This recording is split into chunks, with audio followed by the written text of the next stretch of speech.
think I want to say something right now. How many of you are familiar with the 7 deadly sins?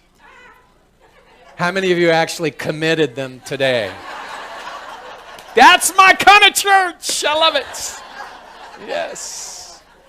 Oh, I love me some sinners. Yeah. 7 deadly sins. They are pride, they are covetousness, lust, anger, gluttony, envy, and sloth. Don't you love that word, sloth? And what we come to understand is that these are extremes. What you also come to understand on this metaphysical path is the origin, the etymology of words. And so the word sin is actually an Aramaic word, an archery term that means missing the mark. It simply means mistake. And so mistakes are valuable. Sins are valuable in order for us to evolve. We don't learn if we don't make mistakes. But the mistakes are there as a guidepost for us to have a reset, to look back and to course correct and make different decisions and then move forward. So they are invaluable. They are necessary for this human experience that we have. And things that are the 7 deadly sins are just examples of something that is on the end of one side of the polarity. So for example, sloth.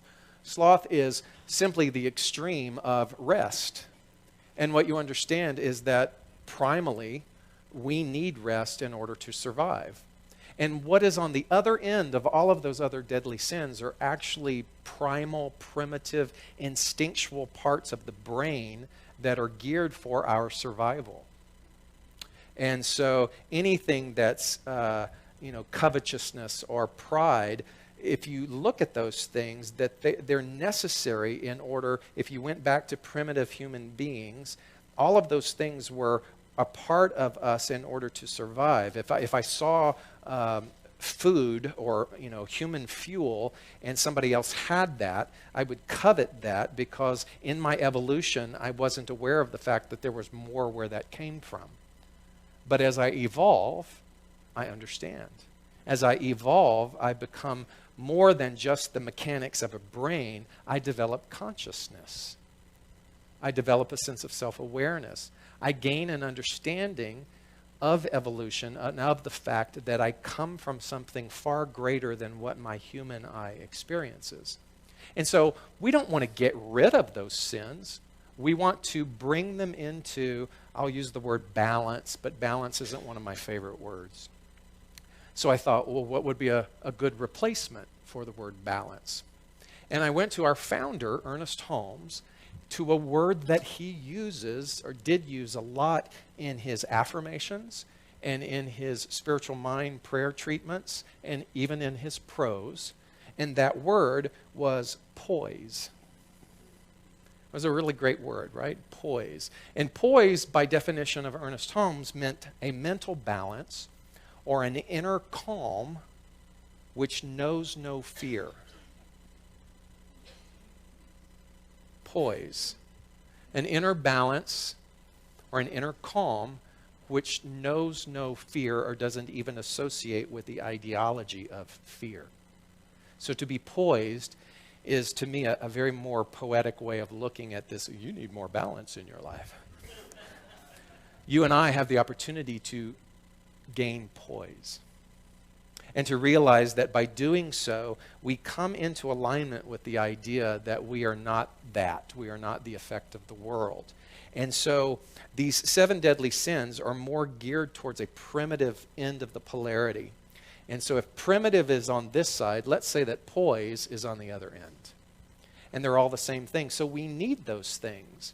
We need that which is gluttony in order to gain poise with that, to realize that we have to fuel our body. So you don't want to eradicate that. And this is the mistake that we made. Sometimes when we think we're getting all spiritual, we're like, ooh, I'm going to get rid of this out of my life forever. No, you go, what part of that is associated with the, let's say, the reptilian part of my primitive brain that is actually trying to help me survive? But now that I'm evolved, I can take that and I can move it into a position of poise. And I can use all of those things in order to navigate this human world from a spiritual perspective. So it's a really beautiful way of looking at how we can live proactively and consciously. And that's what intentions are. Every time I go on a trip, like I did these past 17 days to India, I create these intentions. Intentions are desires. Intentions are desires. And so a desire, if it moved towards the primitive part of the timeline, could be covetousness. I could see something that you have, and I could say, ooh, I want that. I want to go get that from them. And if I didn't know better, if I didn't realize that by you having that, by you being successful or you obtaining something that was desirous of me, you're simply showing me that it's possible, that there's no limitation to it. So I sit with these desires, and there's a common desire always in my trips, and that is one of adventure. And adventure to me has become ingrained. It might not be so much for you, but I get off on going to foreign lands where I'm the only one that looks like me and the only one that speaks in the language of me, and then I'm thrust into a circumstance and I have to figure it out. I love that. Where other people, not so much. But that's a part of my mechanism. That's a part of the adventure part of me that, and I do that. I create that intention only because it helps me to facilitate and navigate and understand that there really is no limitation with regards to what can be had and experienced in the world. And so India offered me, obviously, great opportunity for adventure. I'll just say the person that I traveled with is here this morning. He's actually still speaking to me. Dr. Fernand Poulin is here. He's wearing his white outfit that he purchased in Varanasi. So I was excited to go. Dr. Fernand Poulin, he established the White Winds Institute here in the... Stand up so they can see you, that you actually survived my adventure. Yeah. So he's a masterful doctor, and he facilitates and teaches people great inner wisdom and energy medicine and all kinds of different intuitive development. And I thought it would be a really good match to go to some place as crazy as India. And so we arrived, but our clothes did not. And you know what it's like when you travel on a plane? Don't you kind of sweat and stink a little bit? And you just can't wait for that after shower plane ride for God knows how many hours. And so we discovered that our luggage was not there. It was somewhere in Amsterdam. And we didn't know when it would arrive. And thankfully, we were staying in Delhi for a couple of days before we ventured off into other parts unknown. And we thought it would be there the next day. And so we put the clothes back on, and we had a driver who was taking us around Delhi. And our very first lunch was this great lunch. And when I walked out, there was a snake charmer. And he was sitting on the ground outside of the restaurant. And he did one of these. And of course, I obey anybody who does that. It's like the universe going, come. So I went, and I sat, and he pulled out and he whispered to me, he goes, no teeth, no teeth. So the snake he was pulling out had no teeth, and he wanted me to know that. And so I smiled, and it was this kind of lemon lime colored snake. And so he put it around my neck, and I'm holding this snake. What you fail to remember is with most snake charmers is that there are multiple baskets. And so as he starts to play the flute, the other basket pops open, and the cobra comes out. Which made me a little nervous, and the adventure adrenaline kicked in. What I didn't know is as Dr. Poulin was snapping pictures of all of this, he looked at me with this really strange face, and he said, "Are you okay?" And I said, "Yes." And I said, "Why?" And he pointed, and the snake that I was holding, the lemon lime snake, had shat all over me. Now, I don't know if you knew that snakes could do that. I didn't know that snakes could do that. So I went to Google. This is the universal sign language for Google, right? And what I found is that they don't do that unless under extreme circumstances that they are ill. So I had an ill snake that had shat on me in clothes that I had worn on the plane, for which I hadn't, And so then an Indian man gave me one napkin to wipe off this pool of yellow bile. And then I didn't know what to do with it. And then he was wanting rupees for the napkin. So let's just say that I was anxious to get back to the hotel that day because I knew that the clothes would be there. They weren't there. So let's just say that the adventure started.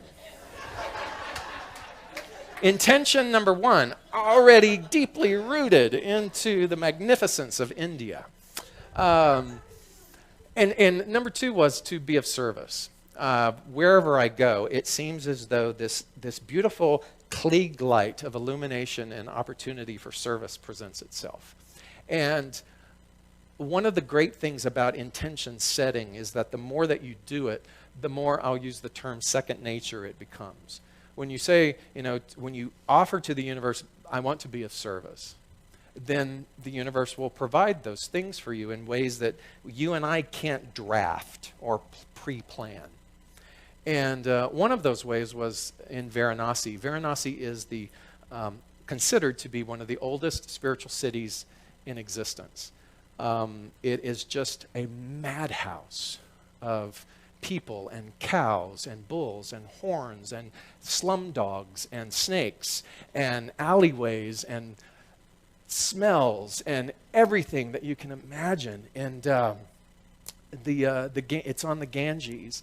Varanasi is the city where most practicing Hindus come to die, because as they are cremated, their ashes are emptied out into the Ganges, which is the holiest of rivers for the Hindus. And if they don't die in Varanasi, their families bring their ashes to Varanasi to empty into the Ganges. And one of the big tourist things that you do in the mayhem that is Varanasi is you get up at the crack of dawn and you take a boat ride down the Ganges so you can watch the cremation. You can see the smoke rising in the early dawn, and you can see them departing and giving the bodies and the ashes into the river. And we couldn't do that because it had rained so much, the Ganges was swollen, and they had forbidden all boats. One of the things that is indicative of Varanasi are called ghats, and those are the descending staircases that go into the Ganges. That's where all of the ascetics and the renunciants and the holy men sit every day in their prayers, and it's quite amazing. And that's where they take all of the bodies and all of the ashes and they empty it into the Ganges. And so you couldn't see the steps because the water had risen so much. So they told us we couldn't have a boat ride. And I remember I went to Dr. Pula and I went, I'm really disappointed. I wanted to be on a boat on the Ganges. Careful what you ask for. So, my first day, on my own, I go out and I venture and I find myself wanting to go to this famous Hindu temple called the Golden Temple. I'm thinking temple, I'm thinking on the side of a road, I'm thinking you just go into the temple, right? It would be a nice respite, it would be quiet. The Golden Temple is not on a road. It is in a system of thousands of alleyways that make up the old city of Varanasi. And you're trying to read signs, most of them not in English. And you are trying to find your way, and I'm asking questions, and I'm perpetually lost. I will just tell you that I finally found my way to the temple gate. As I walked through AK-47 guards, and as I was patted down, as I was trying to buy the flowers and the milk for Shiva, and I didn't know what I was doing, and I was hurled into a space smaller than this room where there was about 500 Hindus screaming and chanting and very, very loudly, and I did not know what I was doing. And as I would throw the flowers because somebody else threw the flowers, then the person by the statue wanted money, and so I'm trying to give rupees while I'm being hurled through the masses. And I go through this experience, and I pour the milk on Shiva, and I'm like hurled through until all of a sudden I'm tossed out back into the alleyway, and I went, wow. That's like a Sunday at SLCA. And I was in the alleyway, and I was discombobulated, and I didn't know where I was going. And all of a sudden, through my mind, this memory of seeing a video on Facebook of a barber in India came to my mind. And I went, wouldn't it be cool if I could go get my head shaved by an Indian barber? And the moment that I had that thought, I walked down this alleyway, and I turn, and there's a barber chair. And the guy with no teeth is sitting there, and he has his rusted knives and his blades. And so I sit down, and he begins to cut my hair and shave, and I don't move as he's giving me this. And when it was over and I went to pay him, he pointed across the alleyway to a little booth that had scarves and rugs, and he goes, my brother's booth, go, you go. He still had the knife in his hand, so I said, yes. Yes. And so I stepped down out of the chair, and I crossed the alleyway, and all of a sudden I hear this voice from inside this little store thing, this little tiny thing, no bigger than the width of the piano there. And it said, come, sit, have chai. And so I crawled into the carpets and the scarves, and I look, and there's this young man, he's about 35, and he's just beaming. And he said, where are you from? Now, when we were in Delhi, our driver was a Sikh, and he told us that it was not safe to tell people that you were from the United States. He said, that's not a good idea. And Dr. Poulin is from Canada, so I was practicing going, I'm from Canada. So when I walked in and he goes, where are you from? I went, I'm from Canada. And he goes, no, you're not.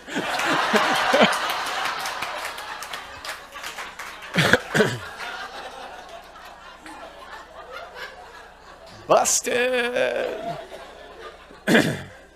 His name was AJ, and he was a light. He was just this brilliant light of illumination. And we talked about education, which was another one of my intentions.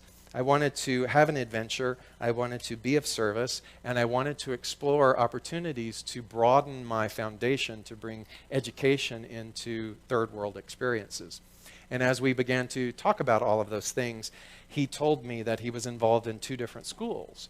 And I got all excited, and he said, I would love to take you and show you. And I was like, oh my God, great. And then my 4th intention was, I've been studying on my own privately a particular form of yoga called Kriya Yoga, which is more breath work. And I was very excited because I wanted to find places that were synonymous in teaching Kriya Yoga in India. And when I mentioned Kriya Yoga, his eyes lit up. And he said, I'm a devotee of Kriya Yoga. Would you like to see the hidden temple? Adventure. So we got on his motorbike, and the thrill ride, nothing at Magic Mountain or Six Flags can beat this. To wind our way through the alleyways of the old town of Varanasi, through the maze of bulls just coming right at you, and for him to drop me off and to bring me into the doorway of this amazing temple. And we went in, and he very lovingly and gently took me to each of the varying stations, and then he sat me down ceremoniously with a few other people, where I was there for many hours, just luxuriating in that energy and practicing my yoga practice. And when it was over, we went for masala tea, and we talked more about the classrooms. And I said, I really, really, really would like to see your schools. So he said, well, one is right here. It's in all the alleyways of the old city. And it was just a one room that had 50 some odd boys that come from their families, and they stay for 5 years, and they learn Sanskrit. And it is just a dark hovel staircase in the middle of nowhere that you walk in, and then here they are. And they thought I was the freakiest, funniest looking thing they had ever seen in their life. And I practiced Sanskrit, which I failed miserably. And they laughed at me, but it was a joyous experience. And then he said, would you like to see my other school? And I said, yes. And he goes, well, we'll go tomorrow. It's Sunday, so it's closed today. And I said, great. So I come back to the guest houses where we're staying, and I see Dr. Poulin, and I'm just beaming. And he looked at me, and I said, oh, my God, I've just had the most incredible day ever. And I'm going on, and I'm going to tell on you. He looked at me, and he went, I want to have that experience. I said, okay, tomorrow. I said, he's going to take me to the school in the morning, but I'm sure we can replicate most of that. Well, it rained all that night. So it had already been raining, and the Ganges, again, was already swollen. But because it had rained all the night, the road to the actual school was not permissible for travel. And he said, I can't take you today. And I said, well, let's replicate what we did yesterday. And back to the temples we went. And as we were doing that, I was remembering, I'm just bummed. I'm not going to be able to take a boat ride on the Ganges. And then AJ looked at me and said, I need your help. And I said, okay.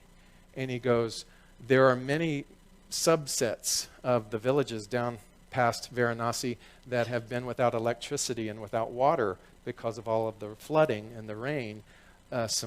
He didn't say buddies, but some buddies of mine are taking a boat down there. I need you to come.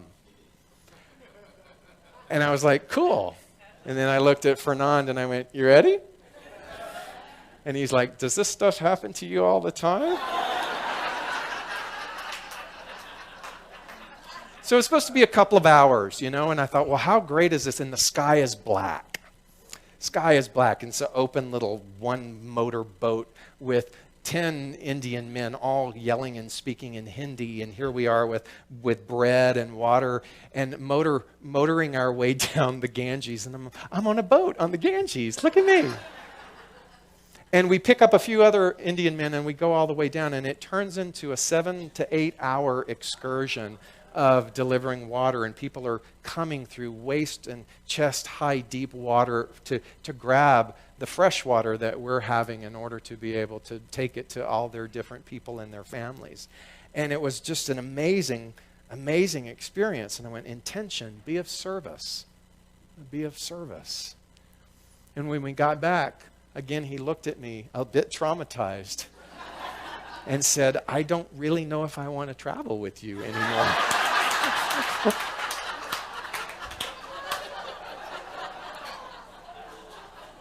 And it was only a few days into the journey. And so when we left Varanasi and we traveled to Bodh Gaya, Bodh Gaya is the Mecca of the Buddhist. Bodh Gaya it's weird because India is mostly Hindu, but in Bodh Gaya it is the Mecca for Buddhism because that's where Buddha, Siddhartha, gained enlightenment under the Bodhi tree.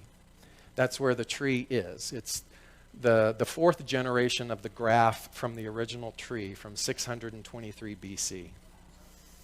And what is so beautiful about Bodh Gaya is it's not a big city. It's a small town. But when you go to the Modbodhi temple complex, it's mandatory quiet. So all of a sudden you have some respite from all of that noise. And my first day of going and seeing the tree and sitting under the Bodhi tree was just a brilliant, calming experience for me. And then I wanted to go back and I wanted to have more. And as I came out one day from the complex, people are always trying to talk to me and say, hey, you know. And I usually just kind of wave them off and I act like I know where I'm going. And this one guy said, I'm talking to you. So I stopped and I said, yes. And that was Raj. And Raj and I gained some nice camaraderie and friendship as we began to talk. And we talked again about education. And we talked about all of the things that were happening within that particular region of India. And he said, would you like to see the cave? This is the cave where Buddha had sat and hung around for 6 years before he got fed up and left and then migrated to where the Bodhi tree was. And I said, I'd love to see that. And he said, we must go early in the morning. And so the next morning at 5 a.m., he's there with a motorbike and his friend Sonjoth. And together, the three of us are riding. Now, what was so refreshing about a motorbike ride at 5 a.m. was because in Bodh Gaya, they have an electricity problem. And what happens is they'll have electricity for just a few spurts, and then it will go out. And then it'll come back on. It's about 118. I'm just guessing. So in the ashram room that I have, my bed is like a marble slab with a little kind of rug, itchy thing on it for sleep. But the saving grace is the fan. There's this amazing ceiling fan. And in that heat and in that stone room, after you've taken the hose, the cold water, and given some relief, you lay on the bed and you just say, thank you, Jesus, for that fan. And then the electricity goes out and you say, and you lose your religion.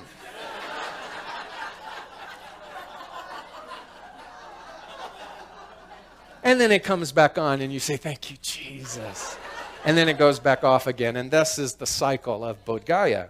And so at 5 a.m. in the morning on a motorbike with these two guys in that wind, it was just luxuriating. And I'm seeing the pre-dawn people bathing in the rivers and all of the morning activity. And it was great that we went because this cave is one of the spots where all of the Buddhists come for their pilgrimages. And so buses come to this particular cave. And it's a tiny cave, like no bigger than this particular section of the room. And to be able to go enter into it by myself for 25 minutes was a beautiful thing. I stared at the statue of Buddha in the cave. I'd never seen a statue of Buddha like that before. It was emaciated. The face was sallow and the rib cage was showing. And it was indicative of the fact that as he was there, he had taken the advice of all the other people who had told him he must suffer for enlightenment. So he had separated himself from all joy. He had resigned himself to only eat 3 beans and a few grains of rice a day to sustain life. And at some point, after 6 years of that, he got tired of that and he said, enough. And he left. And as I sat in that cave, I thought about the fact that we all do that. We listen to other people. And what is the turning point where we say, enough?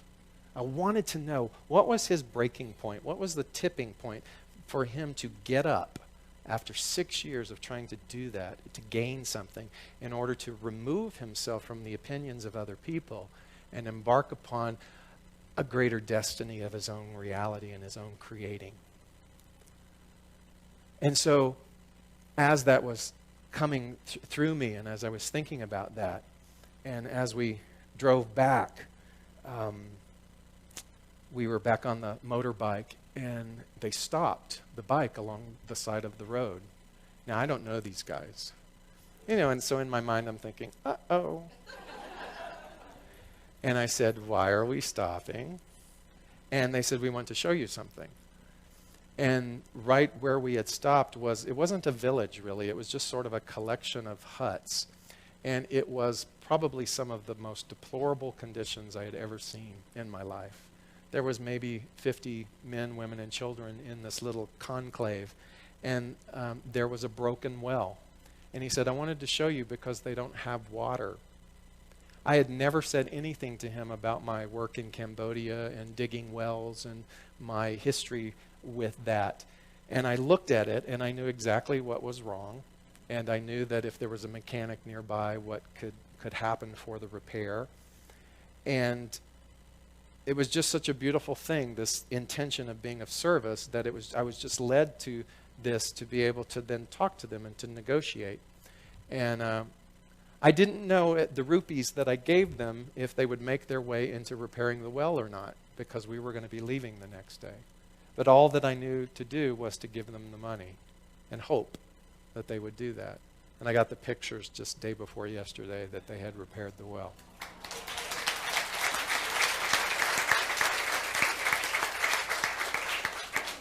So these 4 intentions, there's 5, but these 4, adventure and being of service and the Kriya Yoga experience that I wanted to have and the discussion about education and what could possibly that move into was all unfolding so beautifully. But the 5th intention was eluding me. And all of this happened, and we made our way back to Delhi. Let's just say that conditions had been fairly rough. And when we went online to look, we saw the Radisson in Delhi for like $140 a night. We went, sold. It had a buffet. It had air conditioning. It was amazing. And so there we are. We're back, and it's almost over. And sitting in the lobby of the Radisson, and my chest starts to hurt. And before I had gone, I had another cardioversion. A cardioversion is for atrial fib, where they go and they shock your heart and they try to put it back into regular rhythm. And I've been dealing with that off and on for a great part of my adult life. And so I know that when I have those and they work and they stay, it's like a whole new world. And I can breathe and I can run and I can outdo anything, because I just feel like I'm my old self again.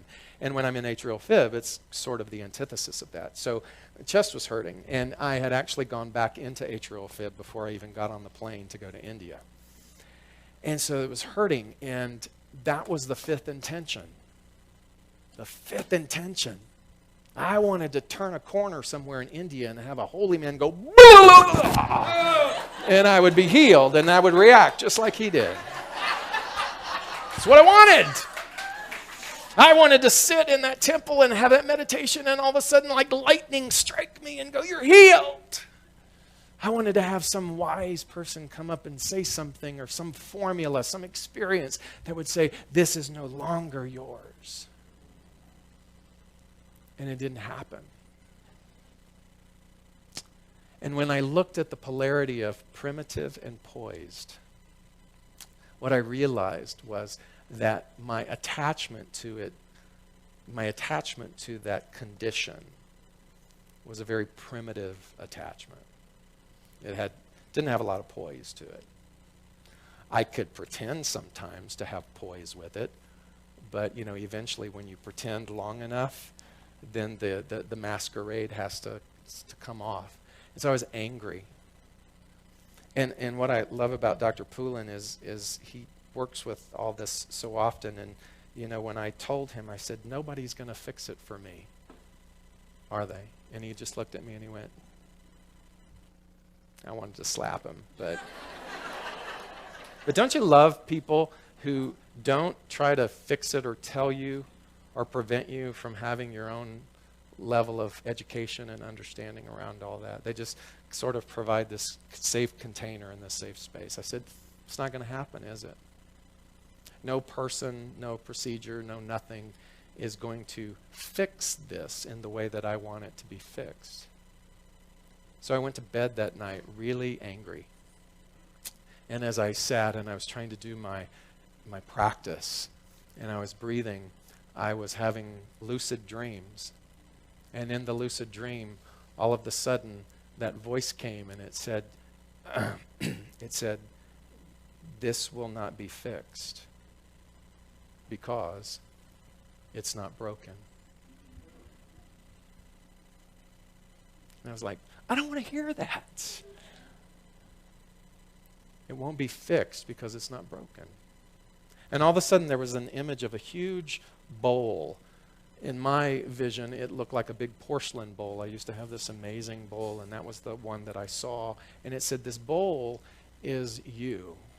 The bowl is your soul. The bowl is your infinite nature. The bowl is your reality with a capital R. It is that which is limitless, that knows no limitation, that is perfection itself. That is the bowl. That is your spirit. What's inside the bowl is all of the human crap that we want to get rid of.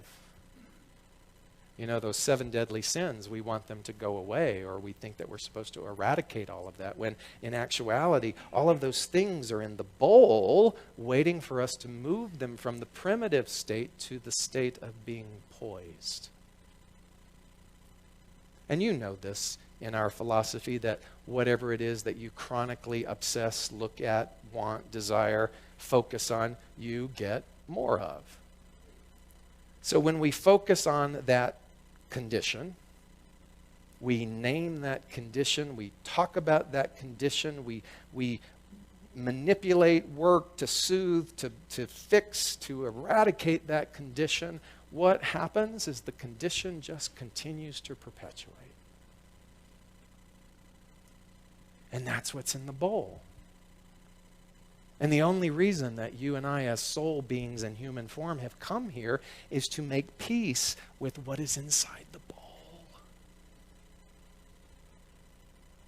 And so, if it's not going to be fixed because it's not broken, then every single time there is a pain, something that personifies what's in the bowl, my job is to what? Think about the bowl and not think about what's inside the bowl. And it was exactly correlating to what you and I study, work at, look at, affirm over and over and over and over again. And so I walked away realizing that all of my intentions had been met, that my heart, as some people say, there's nothing to heal, there's only more to be revealed. I always liked that turn of phrase, even though it still pissed me off. There's nothing to be healed because there's nothing broken. There's only more to be revealed. That will be the challenging part for all of us in this human journey. Because our human part, the reptilian brain, wants to look at something as finite and go immediately to the pathway of trying to fix it. Where the spiritual part of us is reminding us, you are already whole, perfect, and complete. What needs to happen between those two intersecting ideas and experiences? The talk title was Service to the World. I have no idea what that had to do with my sojourn around India, but what I realized is that when you and I are in true service, we're not thinking about what's inside the bowl. We're not thinking about what we don't have or how we can't do it. We have moved into being that container that Scott used that word so beautifully, the container to hold space for men, the container that you and I hold in order for people to have what it is that they need to have without judgment, but to do so in a way that allows them to transform and to do it in the timeline in the way in which they need to do that. To have their evolution, not how I mandate that it should be or how you mandate that it should be, but that we walk around being of service so that people can reconnect with their truth in a place that's safe and holy and sacred. And so to be of service to the world today, I would invite you to practice that today, not as a concept, but as a tangibility. That when you leave here, leave with the image of the bowl, and that's what you are. And just as intentions are, they're so beautiful. If you intend, if you want to be of service, as one of my intentions were, then metaphorically you will pull to the side of the road on a metaphoric motorbike, and there will be a situation that you will be perfectly aligned to offer what needs to be offered. And don't wait again and say, I'll calendar this in at the end of the week when I have more time. Do it today. Do it today. And so we realize that what we intend is centered and nestled and rooted in this energy of being poised, not primitive. And I've talked enough, and so it is. Hi, I'm David Ault, and I simply want to say thanks.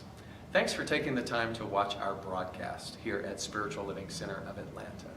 We have a vision, and that vision is to reawaken all to their spiritual magnificence. And one of the ways that we are able to do that is through this very medium of broadcasting. So if you got anything out of this, if you felt in any way inspired, or if something spoke to you directly, then I extend an invitation to you to become a part of our family by donating. And there are many ways in order for you to be able to do that. One is to simply go to our website at slca.com, and there you will find all different kinds of prompts that will help you support what it is that we are doing here in Atlanta. One way is to become a pledger. That means that you decide on a monthly basis that you are going to help us with this vision. Another way is to donate through our management system called Fellowship One, another through PayPal, and another even easier way is on your cell phone. You can do what's called text to tithe, and that number is 404-796-7030. Again, thank you so much for your support, and I invite you to come back weekly to see what it is that we're up to. Blessings.